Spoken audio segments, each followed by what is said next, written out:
C'est dans ce quartier bien calme du secteur Elmer que commence la journée de Éric Boudreau, membre de Bytown Paranormal. Pour la plupart des résidents du quartier, c'est une journée ordinaire. Pour Éric, il le souhaite, ce sera une journée spéciale où il espère, encore une fois, vivre rien de moins qu'un contact avec des fantômes. Ben dans mon cas, je travaille au gouvernement. Je suis un analyste pour Infrastructure Canada. Ma job de tous les jours, c'est de gérer des programmes de subvention. Comme tu peux voir en arrière, j'ai bien des jeux. Fait qu'on a une gang de chums qui traitent bien gros, jeux de table, board game. Fait qu'on se fait des petites soirées de gaming. J'ai une petite fille de 7 ans, Mia, qui occupe pas mal de mon temps aussi. À quelques minutes de là, sa collègue Sandra Lepage partage le même enthousiasme pour le paranormal, une activité qui la sort de son train-train quotidien. Dans la vie de tous les jours, je travaille pour une compagnie d'assurance. J'ai un petit garçon de 14 ans. Alors bon, évidemment, je m'occupe de lui. Et moi, dès que j'ai une chance de faire un voyage, même bon, si c'est à 1 ou 2 heures d'ici, j'aime sauter dans la voiture, partir. Et, je sais pas où je vais me trouver, mais j'adore ça. J'adore explorer. Et bien sûr, ben, quand j'ai des vacances, c'est d'aller un peu plus loin outre-mer. Tous deux sont bien conscients que leur passion n'est pas très commune. Néanmoins, leurs collègues de travail et leurs amis sont toujours curieux d'entendre parler de leurs expériences. Ben, c'est différent un peu de ce que les gens font. J'ai toujours été un peu adrénaline junkie, donc n'importe quoi qui peut te donner une bonne poussée de ce côté-là, ben ça m'a toujours intéressé. C'est sûr qu'il y a des risques à faire ce genre de choses-là. On essaie de les mitiguer le plus possible. Mais je me cache pas, mais même les gens au bureau trouvent ça drôle. Hein. J'ai des amis qui croient à ça, puis ils sont comme oui, on a hâte de voir ce que tu vas ramener. Honnêtement, je dirais que 99% des gens sont en choc. Alors ils trouvent ça, bon la plupart ils trouvent ça pas mal le fun. Alors j'ai eu que des bons commentaires, j'ai jamais eu des choses négatives. Les gens, ils sont pas mal, ils pensent que c'est cool. Ben, le paranormal, j'ai commencé à être sensibilisé très jeune. J'avais un de mes chums, en fait, qui avait une maison qui se passait des choses bizarres chez eux. Puis des chaudrons qui revolent, des horloges qui se décrochent du mur, des divans qui avancent de près 6 pouces alors qu'il y a 2 personnes qui sont assises dessus. Fait qu'on on a toujours un peu trippé là-dessus. Puis c'est sûr qu'avec tous les films classiques aussi, des films d'horreur dans les années 80, fait que tout ce monde-là m'a toujours intéressé. J'ai eu ma première expérience, je pense, j'avais comme 6-7 ans, j'étais pas mal jeune. Et après ça, où j'ai vraiment pris un intérêt, c'est quand j'ai acheté une ferme en 2000 dans le Pontiac. Et c'était une maison quand même qui était bâtie en 1894, alors une vieille maison. Et on a commencé à voir des choses qui se passaient. À un moment donné, j'ai un très bon ami qui a fait des recherches un peu. Il m'a dit, il y a des équipes qui font des investigations, qui peuvent venir voir ce qui se passe à ta ferme. Donc, il y a une équipe qui est venue. Quand j'ai vu cette équipe-là, mais je voulais faire partie de la même chose.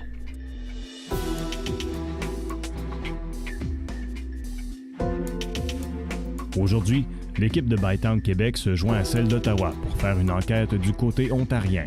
Ils se préparent à prendre la route, quelques 100 km vers l'est, pour visiter l'ancienne prison de l'Orignal, près de Hawkesbury.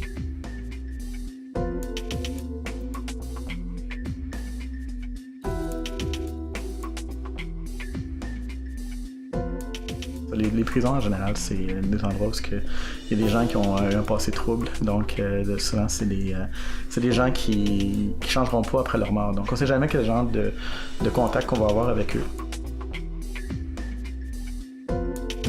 Et bon, c'est quand même un bâtiment qui est vraiment plein d'histoires. On sait qu'il y a eu 5 pendaisons là, donc la dernière, je pense, en 1933. Et je voulais définitivement faire l'expérience et voir ce qu'on pouvait trouver. C'est sûr qu'il y a un peu de fébrilité. On se prépare, on a hâte. On veut toujours essayer de découvrir si ça existe pour de vrai ou pas. Puis on a des évidences, des anomalies qui nous portent à croire que oui.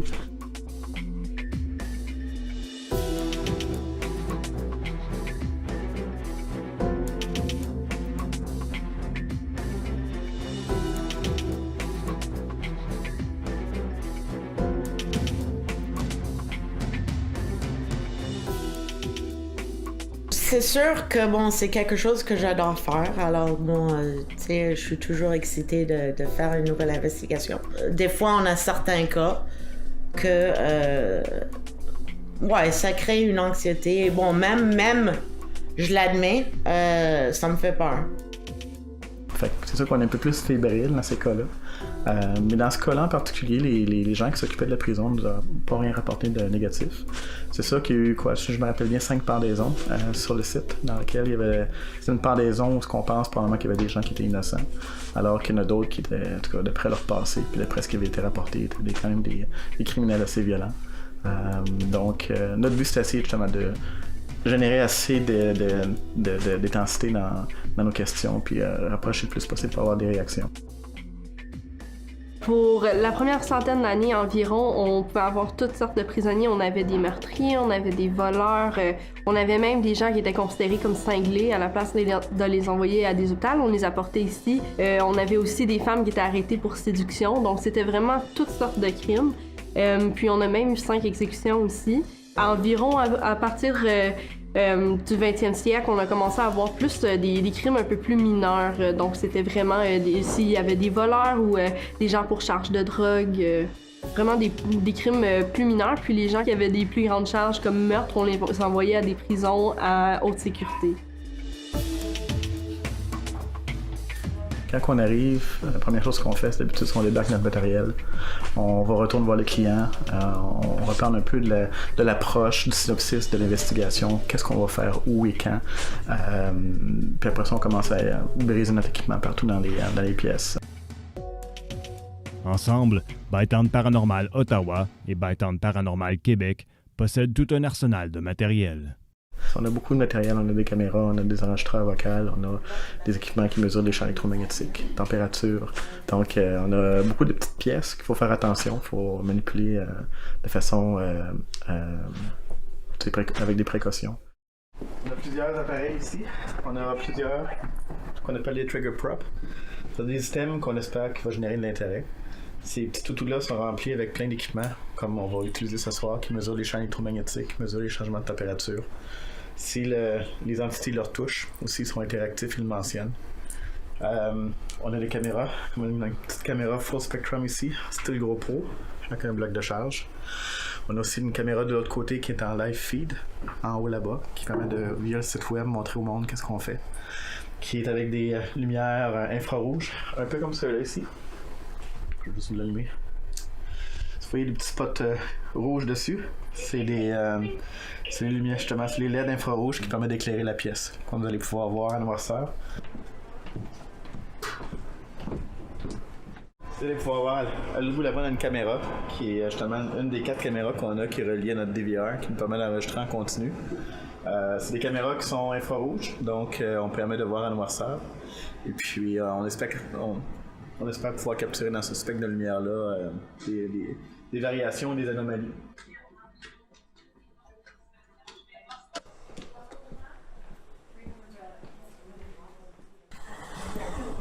Dans le trou, on n'a pas beaucoup de choses. On a simplement laissé un enregistreur vocal afin de pouvoir capturer s'il y a des voix quand on n'est pas là, pour voir qu'est-ce qu'il y en est. Vraiment, il n'y a pas grand-chose à voir, donc on n'a pas mis d'appareil vidéo. Puis vu que c'est un petit peu plus loin aussi de notre appareil central, c'est plus difficile de le relier. On va avoir des caméras, probablement dans le couloir ici, dans le couloir en haut, qui vont être des caméras statiques qu'on va pouvoir utiliser en continu, mais qui vont être indépendantes du réseau qu'on a mis en place. Ici, on a plusieurs caméras. Dans une caméra ici, encore l'infrarouge qui capture le corridor au complet. On en a une autre là-bas à l'autre bout qui capture la salle ici. En général, il y a pas mal d'activités, pas mal partout ici dans le bâtiment. Fait qu'on espère capturer le plus de zones possible. On en a mis un autre ici, dans l'autre pièce. Juste ici. Vous allez pouvoir voir dans le noirceur qu'est-ce qui se passe ici, à l'autre bloc cellulaire. Je vais vous apporter juste pour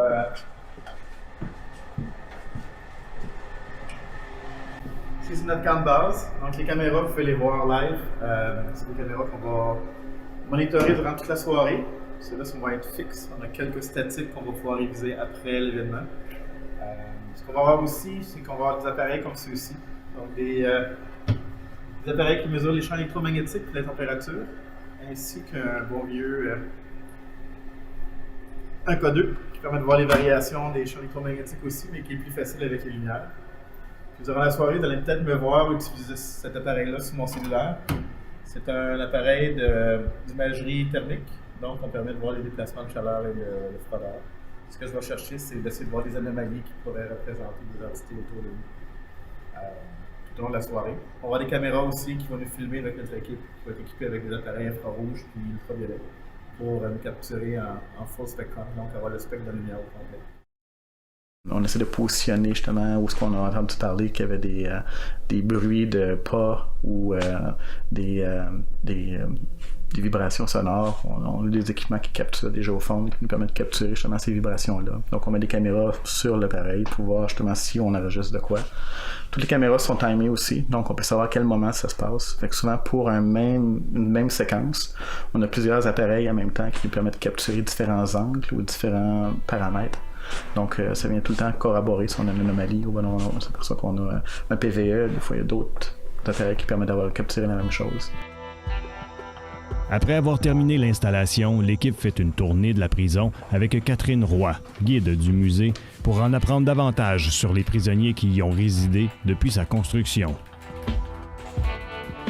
La cellule juste ici, originellement, c'était la cellule des femmes. Donc, on avait des femmes à la prison pour environ 50 ans. Donc, à partir de l'ouverture jusqu'à environ 1876. Donc, les femmes étaient toutes ensemble. C'est d'ailleurs la seule cellule où il y a un bain.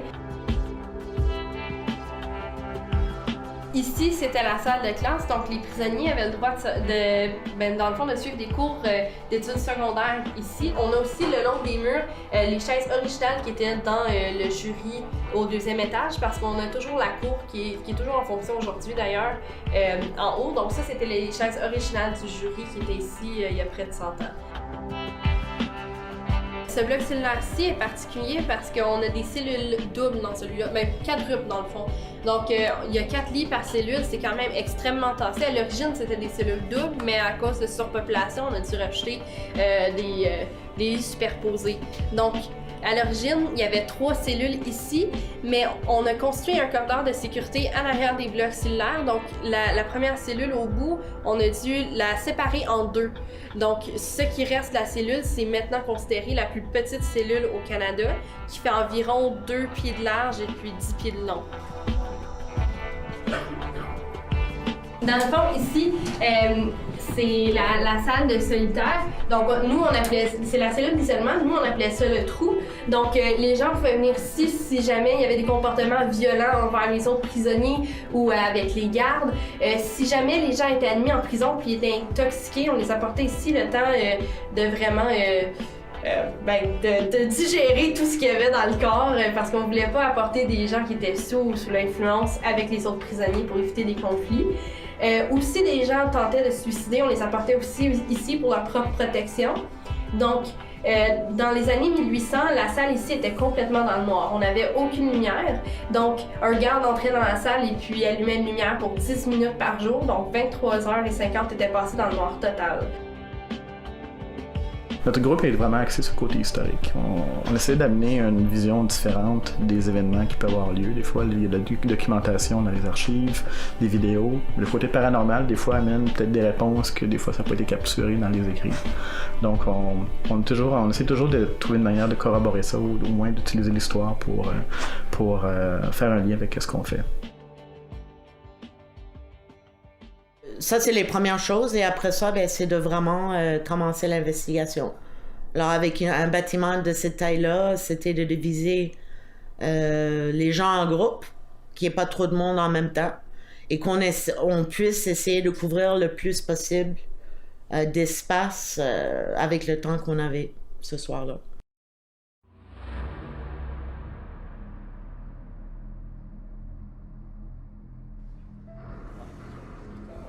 C'est vers 10h le soir que tout le monde est prêt. Sandra, Eric et le reste de l'équipe sont prêts à entreprendre la partie la plus intéressante de la soirée. Ils espèrent établir un contact avec une entité et d'enregistrer des preuves de l'existence de fantômes, notamment avec des appareils qui enregistrent des PVE, c'est-à-dire un phénomène de voix électronique. le bout le plus trippant, c'est l'investigation elle-même. Parce qu'on ne sait pas ce qu'on peut avoir. Des fois, les PV, on les entend. C'est arrivé quelques cas où c'était tellement intense qu'on a entendu les voix directement. S'il y a quelqu'un ici avec nous dans cette pièce-là, on aimerait avoir un signe. Ou est-ce qu'il y a peut-être quelqu'un ici avec nous qui travaillait dans la prison? Souvent, ce qui arrive au niveau des PVE, c'est que vraiment, ça peut se passer n'importe quand. Et c'est ça qui est dur des fois, c'est des fois, on va installer des caméras, par exemple, où on pense que ça va être plus actif. Et finalement, on peut avoir un PVE où, tout d'un coup, il n'y a pas de caméra ou il n'y a pas de vidéo, mais on a au niveau de audio l'enregistreur digital. Si je prends le cas, mettons, d'une autre investigation qu'on a faite, où j'ai eu un contact physique, j'ai carrément eu, on pense, d'après l'interaction qu'on avait, qu'une entité m'avait touché. J'avais la statique, les poils dressés complètement, le bras était froid comme un frigidaire, juste d'un bord. Puis ça répondait à ce qu'on lui demandait de venir justement venir nous voir, venir nous toucher. Donc, c'est des phénomènes qui sont pas explicables, mais c'est quand tu le vis, quand tu es dedans, tu vis quelque chose qui est intense. Les soirées sont généralement longues, souvent avec peu ou sinon aucun résultat. Quand on a fait les deux équipes, c'était vraiment avec l'équipement de voir si on pouvait enregistrer des choses. Alors évidemment, on avait toujours les caméras infrarouges, les enregistreurs digitales. Et c'était de poser des questions. Alors, sur évidemment l'historique de la prison pour voir si on pouvait avoir des retours. C'est seulement plus tard, lorsqu'ils seront devant leurs ordinateurs, que Eric et Sandra pourront écouter les enregistrements de la soirée.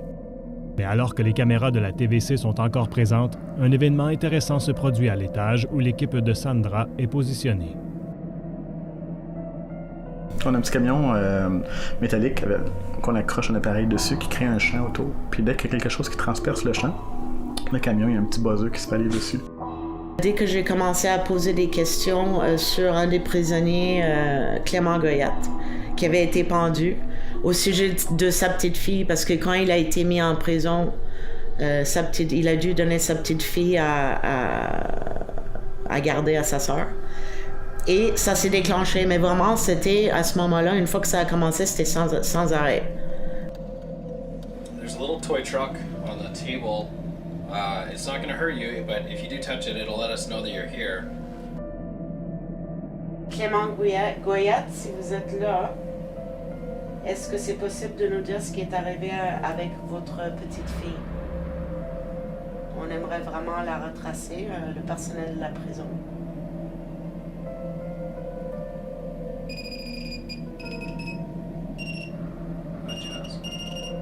She changed her name.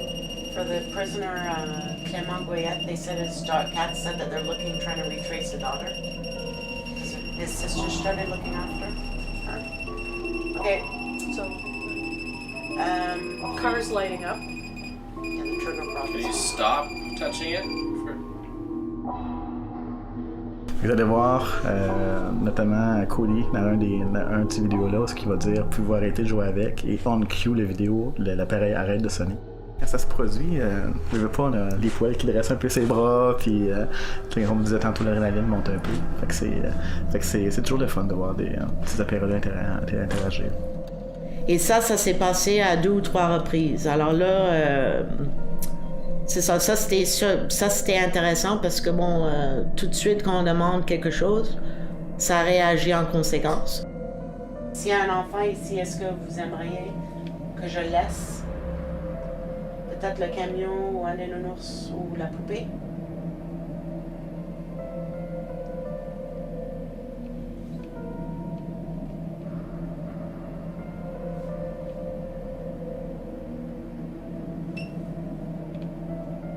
Moi, je prendrais comme Ouais, est-ce que... Ouais, j'imagine. Le camion? on peut laisser le camion. Le nounours? Il faut le rallumer, par exemple. If you want, just take the truck, you can have it.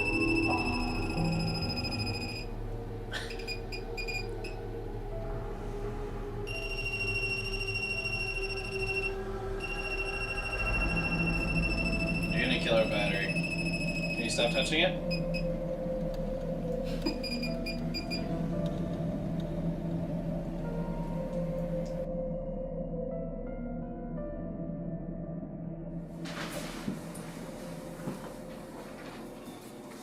Dans les semaines qui suivent, chacun des membres écoute les enregistrements recueillis lors de la soirée. C'est à ce moment qu'on confirme ce que Eric avait effectivement entendu lorsqu'il était seul dans la salle d'isolement. Dès que je suis rentré dans la pièce, je savais qu'il y avait quelqu'un, puis j'entendais quelqu'un respirer. Puis le trou, la manière c'est fait, c'est extrêmement écho. C'était voulu parce que dans une prison, le trou, c'est que les gardiens de sécurité veulent savoir ce qui se passe dedans. Donc, puis c'était pas très luxueux. C'était un banc de métal que j'étais assis dessus. Fait que dès que je suis rentré, j'entendais quelqu'un respirer très fort. Puis un peu style asthmatique, genre. Puis dès que je me suis assis pendant 5 minutes, j'ai entendu le respirer. J'avais un doute qu'on était pour avoir des PVE. Cet enregistrement de PVE, ainsi que plusieurs autres, ont été diffusés sur les différents médias sociaux du groupe suite à l'enquête. C'est le fruit d'un long travail où toute l'équipe y consacre beaucoup de temps. Lorsqu'on reçoit le matériel, normalement, après une investigation, chaque investigateur passe au travers du matériel. Chaque personne entend des choses différentes. Le travail est fait de manière à ce que certaines personnes vont entendre certains tons, puis d'autres pas. Donc on aime bien que tous les gens qui ont participé à l'investigation, puis même des fois on a des membres qui ne peuvent pas être là, qui vont réviser avec nous. Donc on s'assoit et on révise tout le matériel au complet. Là. On a le matériel visuel, les vidéos, mais aussi le matériel sonore. Puis étrangement aussi, des fois, il peut y avoir 2 appareils dans la même pièce, il y en a un qui va capturer quelque chose, puis l'autre ne le capturera pas. Donc ça aussi, il y a des niveaux de sensibilité différents des équipements. L'enquête terminée, les données analysées et les résultats publiés, il ne reste plus qu'à regarder vers l'avenir pour Sandra et Eric. Ce que j'aimerais personnellement, c'est d'être de plus en plus gros dans le sens c'est faire des enquêtes, mais au Québec, mais il y a tellement d'endroits, à part, l'Outaouais, ces endroits-là. Alors, j'aimerais sortir un peu plus aux alentours de Montréal et continuer les voyages outre-mer. Ce que j'aimerais, c'est que, encore là, vivre de nouvelles expériences, des choses différentes. C'est sûr qu'on n'a pas beaucoup de matériel visuel, parce qu'on voit des entités. Je pense que ce serait de quoi qui serait le fun à avoir. C'est de pouvoir avoir une bande vidéo, un petit bout de vidéo, parce qu'on voit quelque chose de physique se déplacer. On a beaucoup de PVE. Souvent, c'est la meilleure manière d'avoir des enregistrements. Mais des bons PVE clairs, puis qui répondent carrément à nos questions quand on les pose. Ce que j'aimerais aussi, c'est continuer justement à aider les gens, les familles qui vivent des fois des expériences pas le fun, puis si on peut les amener à mettre un baume là-dessus, puis au moins expliquer des choses. Tu sais, des fois, pas parce qu'il y a des choses qui se passent chez vous qui est paranormal, ça veut dire que c'est négatif. Donc, continuer à rassurer les gens et les accompagner dans ces processus-là.